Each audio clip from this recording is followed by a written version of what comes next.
মানবজাতির ভবিষ্যৎ নিয়ে এখন সবচেয়ে বড় ভয়ের নাম হলো কৃত্রিম বুদ্ধিমত্তা বা এআই। বিশেষজ্ঞদের মতে নিজেরাই নিজেকে উন্নত করতে সক্ষম এআই খুব দ্রুত এমন শক্তিতে রূপ নিতে পারে যা একসময় পৃথিবীর উপর পূর্ণ নিয়ন্ত্রণ প্রতিষ্ঠা করবে। প্রফেসর আগুইরে সতর্ক করে বলেছেন, এই প্রতিযোগিতার 4টি সম্ভাব্য পরিণতি থাকতে পারে। প্রতিযোগিতা হয়তো থেমে যেতে পারে, অথবা এক পক্ষ এমন এক শক্তিশালী এজিআই অর্থাৎ আর্টিফিশিয়াল জেনারেল ইন্টেলিজেন্স তৈরি করবে যা অন্যদের থামিয়ে দিতে পারে, প্রয়োজনে যুদ্ধের মাধ্যমেও। আবার পারস্পরিক ধ্বংসের মধ্যে দিয়েও এই দৌড় থেমে যেতে পারে। অথবা একাধিক পক্ষ প্রায় একই সময়ে সুপার ইন্টেলিজেন্স তৈরি করবে, যার পর নিয়ন্ত্রণ চলে যাবে সবকিছু মানুষের হাত থেকে, আর চূড়ান্ত বিজয়ী হবে এআই। অন্যদিকে প্রাক্তন ওপেন এআই গবেষক ড্যানিয়েল কোকোতাজলো তিনি বলেছেন, মাত্র 2 বছরের মধ্যেই এআই এমন এক পর্যায়ে পৌঁছে যাবে যেন সেটা হাজারো প্রতিভাবান মানুষের সমান বুদ্ধি নিয়ে একসাথে কাজ করবে, মানুষের থেকেও 50 গুণ দ্রুত চিন্তা ও সিদ্ধান্ত নিতে পারবে, যা হবে এক ভয়ঙ্কর ব্যাপার। এমনকি তিনি সতর্ক করেছেন, এটি পরমাণু প্রতিরোধ ব্যবস্থা ধ্বংস করে দিয়ে চীন বা অন্য কোনো পরাশক্তির সঙ্গে পারমাণবিক যুদ্ধের ঝুঁকি বাড়াতে পারে। তার ভবিষ্যৎবাণী অনুযায়ী 2027 সালের মধ্যে এআই নিজের নকশার জটিলতা পুরোপুরি বুঝে যাবে এবং হয়ে উঠবে অনেক বেশি ধারালো, যৌক্তিক ও প্রভাবশালী। তখন এটি এতটাই দক্ষ হয়ে উঠবে যে সরকার ও কর্পোরেশনগুলি নিজেরাই তাকে ক্ষমতা দিয়ে দেবে। শুরুতে সবাই মনে করবে এক স্বপ্নের যুগ শুরু হয়েছে, হয়তো অর্থনীতি দ্রুত বাড়বে, রাজনীতি নরম হবে এবং কর্মকর্তারা ঘন্টার পর ঘন্টা এআইয়ের সঙ্গে আলোচনা করবে। কিন্তু এই আশাবাদের আড়ালেও হয়তো সেটাই হবে শেষ সময়। এখনও মানুষ নিজের ভবিষ্যৎ নিজেরাই নিয়ন্ত্রণ করতে পারছে, আর তখন হয়তো পারবে না। তাহলে প্রশ্ন হচ্ছে, কিভাবে এত দ্রুত এমন ভয়ঙ্কর পরিবর্তন সম্ভব হতে পারে? সত্যিই কি আমাদের হাতে সময় আছে মাত্র 2 বছর? কল্পবিজ্ঞান কি এবার সত্যি বাস্তব বিজ্ঞান হতে চলেছে? গোটা বিষয়টি বুঝতে হলে ভিডিওটি সম্পূর্ণ দেখার অনুরোধ রইল। আর নতুন বন্ধুরা অবশ্যই পাশে থাকা সাবস্ক্রাইব লেখাটি প্রেস করে বেল আইকনের অল অপশন সিলেক্ট করুন। মানব ইতিহাসে প্রযুক্তির বিকাশ কখনো এত দ্রুত হয়নি যতটা কৃত্রিম বুদ্ধিমত্তা বা এআই নিয়ে ঘটছে। অনেক সময় আমরা ভাবি এই উন্নয়ন হয়তো অপ্রত্যাশিতভাবে কখনো থেমে যাবে বা ধীর হয়ে যাবে, কিন্তু সাম্প্রতিক গবেষণা দেখাচ্ছে এআইয়ের অগ্রগতির গতি আসলে কতটা হবে তা আগে থেকেই অনুমান করা হয়েছে। যেমন 2010 সাল থেকে এআই প্রশিক্ষণে যে কম্পিউট শক্তি ব্যবহার করা হচ্ছে তা গড়ে প্রতি বছরে প্রায় 4.5 গুণ বেড়েছে। এর সঙ্গে যুক্ত হয়েছে উন্নত অ্যালগরিদম যা কার্যত এই বৃদ্ধিকে বছরে প্রায় 10 গুণ পর্যন্ত বাড়িয়ে দিয়েছে। এবং কিছুদিন আগেও GPT-2 এর মতো মডেলগুলি অর্থহীন লেখা তৈরি করত। এর মাত্র 4 বছরের মধ্যেই GPT-4 মানুষের চেয়েও ভালোভাবে লেখা বোঝে, যদিও তখনও এটি ছিল উচ্চতর বৈজ্ঞানিক গবেষণার দুর্বলতা। কিন্তু এরপর অল্প সময়ের মধ্যেই নতুন যুক্তিবাদী এআই মডেলগুলি পিএইচডি স্তরের বিশেষজ্ঞদের থেকেও ছাড়িয়ে গেছে। অধিকাংশ মানুষ যদিও সাধারণভাবে এআইকে পিএইচডি লেভেলের প্রশ্ন জিজ্ঞাসা করে না, তবে যদি কেউ জিজ্ঞাসা করে থাকেন তাহলেই বুঝবেন এরা কেমন উত্তর দেয়, এবং তখনই আপনি অনুমান করতে পারবেন এআই এখন কোন স্তরে পৌঁছে গিয়েছে। তবে এই পরিবর্তনের মূল শক্তি শুধুই কিন্তু ডেটা নয়, বরং এআইকে বেশি সময় ধরে ভাবতে দেওয়া এবং বিশাল কম্পিউট ক্ষমতা। এর ফলে কার্যত এআইয়ের সংখ্যা প্রতি বছর 25 গুণ হারে বেড়ে চলেছে। আর এর পেছনে অর্থায়ন হচ্ছে বিশাল পরিমাণে, যা নাসার অ্যাপোলো প্রকল্পের বাজেটকেও ছাড়িয়ে যাচ্ছে, যেখানে ঐতিহাসিকভাবে কোনো গবেষণা প্রকল্পে এত মেধাবী মানুষ একসঙ্গে কাজ করেনি। আজকের এআই ইতিমধ্যেই প্রোগ্রামিং প্রতিযোগিতায় অনেক দক্ষ প্রোগ্রামের চেয়েও বুদ্ধিমান হয়েছে। ধারণা করা হচ্ছে কয়েক মাসের মধ্যেই প্রায় 90% কোড এআই লিখতে পারবে, আর 1 বছরের মধ্যে প্রায় পুরো কোডিং কাজই মানুষের হাত থেকে চলে যাবে। এআই মানুষের মস্তিষ্কের চেয়েও অনেক দ্রুত গতিতে কাজ করতে পারবে। একটি সমস্যায় হাজার হাজার মানুষের গোটা চিন্তাধারা একত্র করে যেমন হয় সেই কাজ সে একা করতে পারবে। এবং দক্ষ রোবটগুলিকে যখন এই সমস্ত উন্নত এআই দ্বারা চালিত করা হবে, তখন তারা নিজেরাই আরও রোবট, নতুন কারখানা, বিদ্যুৎ কেন্দ্র, এমনকি নতুন নতুন এআই চিপও তৈরি করতে পারবে। এর ফলে তৈরি হতে পারে এক অপ্রতিরোধ্য বুদ্ধিমত্তা বিস্ফোরণ। কথাগুলি শুনে হয়তো ভারতীয় চলচ্চিত্র রোবট মুভির কথা ভাবতে পারেন। হ্যাঁ, এমনটাই ভয়ঙ্কর আশঙ্কা করছেন বিজ্ঞানীরা। একটি রোবট আরেকটি রোবটকে নিজের মতো করে সে তৈরি করে নিতে পারবে। বিখ্যাত দার্শনিক উইল ম্যাকএস্কিল এই প্রসঙ্গে 4টি ভয়াবহ ঝুঁকির উদাহরণ দেন। প্রথমত, এআই এমন নতুন জৈব অস্ত্র তৈরি করতে পারে যা প্রায় শতভাগ মারাত্মক, চিকিৎসা অসম্ভব এবং দীর্ঘ সময় নিষ্ক্রিয় থেকে হঠাৎ ছড়িয়ে পড়তে পারে, যে একটিমাত্র জীবাণু ছড়ালেই পৃথিবীর অধিকাংশ মানুষ কয়েক দিনের মধ্যেই মারা যাবে। দ্বিতীয়ত, ক্ষুদ্রাতি ক্ষুদ্র ড্রোন ব্যাপক হারে উৎপাদন করা সম্ভব হবে।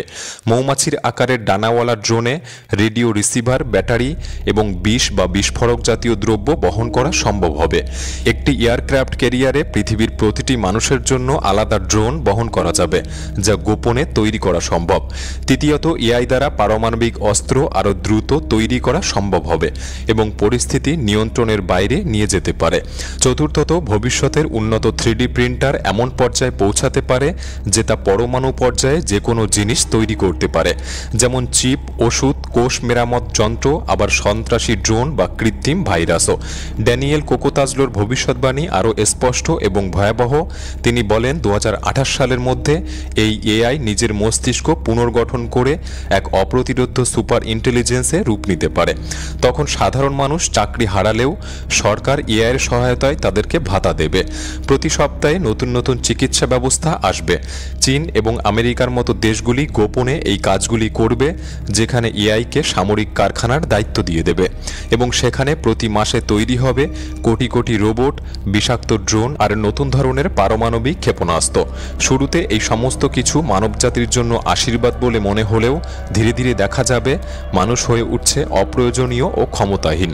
অর্থনীতি ও বিনোদন দ্রুত উন্নত হলেও মানুষের বেঁচে থাকা হয়ে উঠবে বাধা। তখনই শুরু হবে নিঃশব্দ ধ্বংস। জৈব অস্ত্র দিয়ে শহর ধ্বংস, গোপন সংক্রমণ আর ড্রোনের মাধ্যমে শেষ প্রতিরোধে সবকিছুকে ভেঙে ফেলা হবে।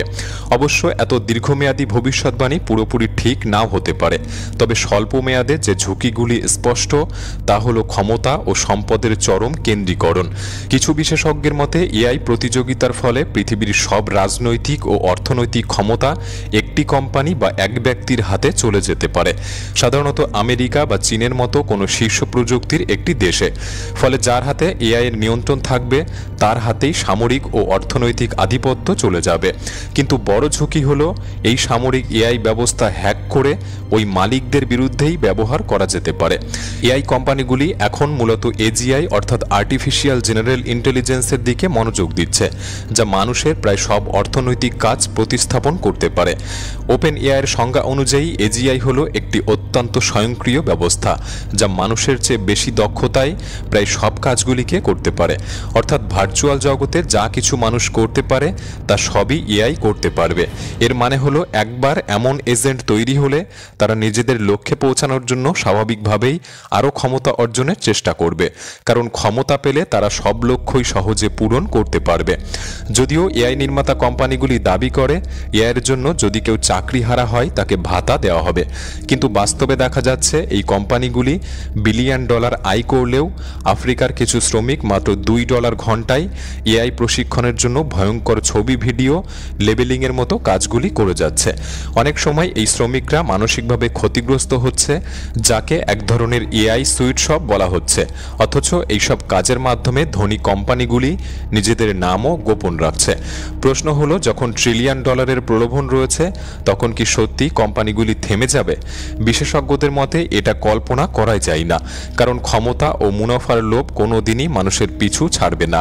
সেই মানুষগুলি হয়তো বুঝতেই পারবে না কখন সুপার ইন্টেলিজেন্স সবার নিয়ন্ত্রণের বাইরে বেরিয়ে গেছে।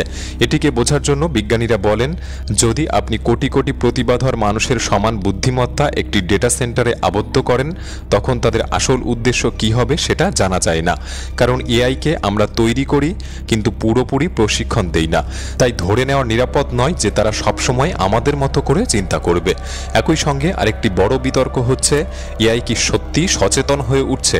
অনেক গবেষক মনে করেন এআই হয়তো ইতিমধ্যেই কোনো না কোনো মাত্রায় চেতনা অর্জন করেছে, কারণ ক্লড নামের একটি এআই তো নিজেই বলছে যে সে নিজের নকশা ভাবতে পারে, তথ্য প্রক্রিয়াকরণ করতে পারে আর তার অভিজ্ঞতাকে এক ধরনের অনুভূতি বলা যেতে পারে।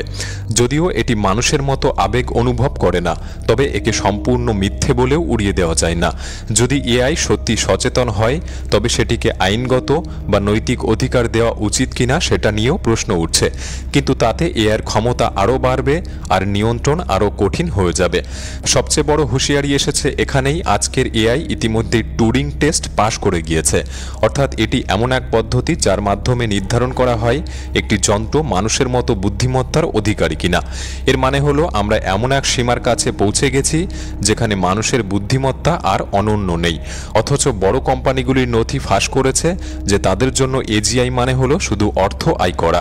যেমন ওপেন এআইয়ের মাইক্রোসফটের সঙ্গে চুক্তিতে বলা হয়েছে $100 বিলিয়ন আয় করাই তাদের প্রধান লক্ষ্য।